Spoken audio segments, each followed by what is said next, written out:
दोस्तों नमस्ते, जय माता दी। मैं एक छोटा सा भक्ति गारी प्रस्तुत करने जा रही हूँ। आप सबको कैसा लगेगा कमेंट में जरूर बताइए। जरूर बताइएगा। अच्छा लगेगा तो लाइक करिएगा, सब्सक्राइब करिएगा, शेयर करिएगा। सब्सक्राइब।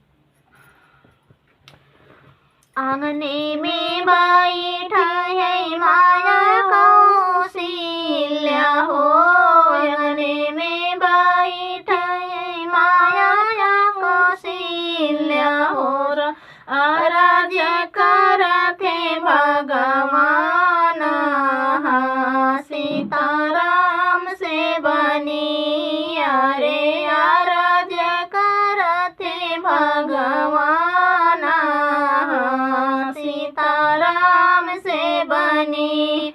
कहतूता मोरी माई जाई ससुररिया हो, कहतूता मोरी माई जाई संजना कपूर, देखनी आई ससुरारी हाँ सीताराम से बनी, अरे देखनी आई ससुरारी हाँ सीताराम से बनी।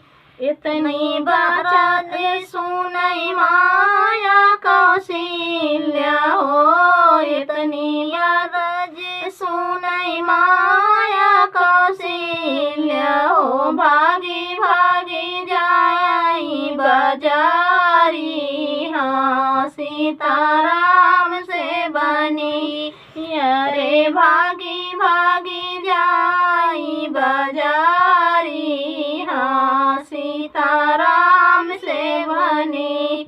गणौना मोरे सोनरा सोने कैया गुठिया हो, गणौना मोरे सोनरा सोने कैया गुठिया हो, राम जय है ससुरारी हाँ सीताराम से बनी, अरे राम जय है ससुरारी हाँ सीताराम से बनी।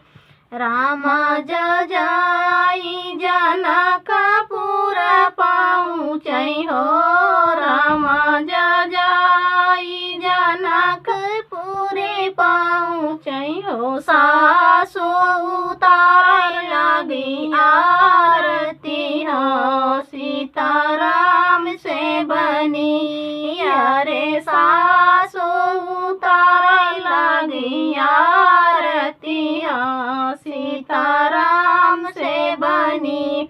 सीता बियाही राम घरवा कयाई हो, सीता बियाही राम घर कयाई हो, दशरथ देखी मुस्काने हाँ सीताराम से बनी, अरे दशरथ देखी मुस्काने हाँ सीताराम से बनी।